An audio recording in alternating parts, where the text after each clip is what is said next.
Catherine Bernardo, Alden Richards nagdedmahan na matapos ang Hello Love Again. May mga kumakalat na usap-usapan na tila may pagbabago na sa relasyon ng kapamilya actress na si Catherine Bernardo at kapuso actor na si Alden Richards. Ito ang naging paksa sa isang episode ng Showbiz Now na, kung saan tinalakay nina Christy Fermin at mga co-hosts na sina Romel Chica at Wendell Alvarez ang sitwasyon ng dalawa. Ayon kay Christy, may mga chismis na ipinakalat na nagsasabing hindi na raw kasing lapit ng dati sina Catherine at Alden. Matatandaan na kamakailan lamang ay naging malaking usapin ang relasyon ni Catherine at ang kanyang longtime boyfriend na si Daniel Padilla. Nang maganap ang kanilang paghihiwalay, nagkaroon ng mga speculation at katanungan tungkol sa mga kasunod na kaganapan sa buhay ni Catherine, kabilang na ang mga koneksyon niya sa ibang mga artista, tulad ni Alden. Kaya naman nang marinig ang mga bagong chika tungkol sa kanila,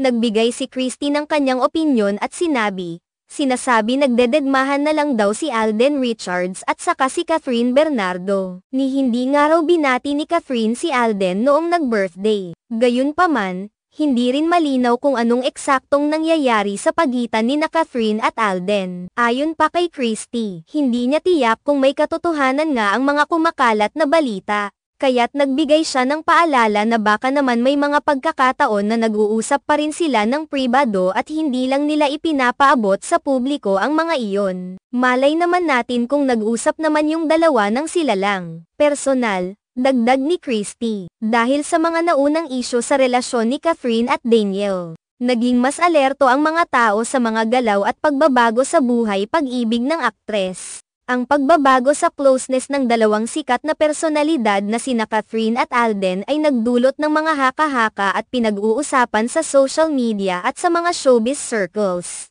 Bagamat may mga nagsasabi na nagdededmahan na raw sila, may mga iba ring nagsasabi na baka ito'y simpleng misunderstanding lamang o isang normal na pagbabago sa kanilang dynamic, gaya ng nangyayari sa ibang mga relasyon. Kahit na may mga kontrobersya at mga chismis, hindi pa rin matitinag ang popularidad ni Catherine at Alden sa kani-kanilang mga tagahanga. Pareho silang may malaking fanbase na tapat na sumusuporta sa kanila, at hindi may iwasang magkaroon ng mga spekulasyon hinggil sa kanilang personal na buhay. Bukod pa rito, may mga nagsasabi na ang mga isyu sa relasyon ni Catherine at Alden ay hindi na bago sa industriya ng showbiz, at ang mga ganitong usapin ay madalas lang na pinapalakas ng mga netizens at ng media. Gayunpaman, walang opisyal na pahayag mula sa dalawa tungkol sa mga kumakalat na balita. Tila ang mga chismis na ito ay nagiging isang malaking isyu na kailangan pang linawin ng mga taong direktang sangkot. Marami ring naniniwala na may mga bagay na mas mabuting panatilihin ng pribado at hindi na kailangang ipaalam sa publiko. Sa ngayon,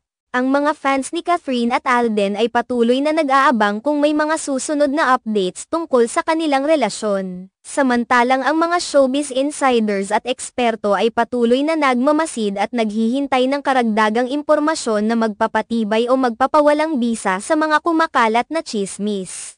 Sa kabila ng lahat ng ito, ang tanging makakapagbigay linaw sa mga isyu ay ang mismong mga aktor na sangkot na sa ngayon ay tahimik pa rin tungkol sa tunay na estado ng kanilang relasyon. Sa huli, ang mga ganitong klase ng usapin ay normal na bahagi ng showbiz at ang mga fans ay patuloy na maghihintay ng opisyal na pahayag mula sa kanilang mga iniidolong artista upang malaman ang tunay na nangyayari.